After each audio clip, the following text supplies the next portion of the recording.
Payer un crédit par une dette, voilà ce que déplorent les femmes qui ont fini par abandonner les institutions de microfinance pour sauvegarder leur intégrité et éviter toute humiliation. Effectivement, comme nous l'avons dit, c'était que pour nous. Effectivement, ils étaient partis pour plaider la cause de la femme. Mais l'aide attendue n'a pas été au rendez-vous. J'ai une fois adhéré à Cori, mais il y a trop de pression.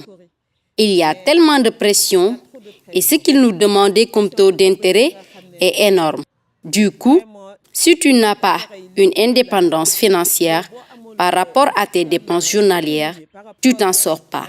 Et au fini, pour contracter beaucoup de dettes, parce que à la date du paiement, par A ou par B, il faudra verser l'argent. Et c'est là où le bas blesse.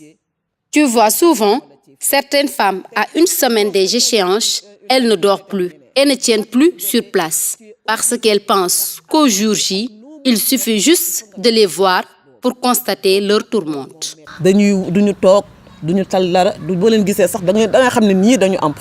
Si vraiment les IMF souhaitent assister le secteur informel, il est impératif, selon notre interlocutrice, de revoir les taux d'intérêt et surtout les échéances. De mon point de vue, je dis qu'il n'y a pas à chercher quelque chose. De mon point de vue, je dis qu'il n'y a pas à chercher quelque chose parce que ces IMF nous rajoutent que des problèmes.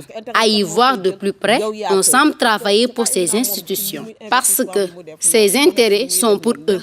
Et ce n'est pas évident que l'activité exercée par la femme rapporte les bénéfices attendus au point de rajouter encore des intérêts.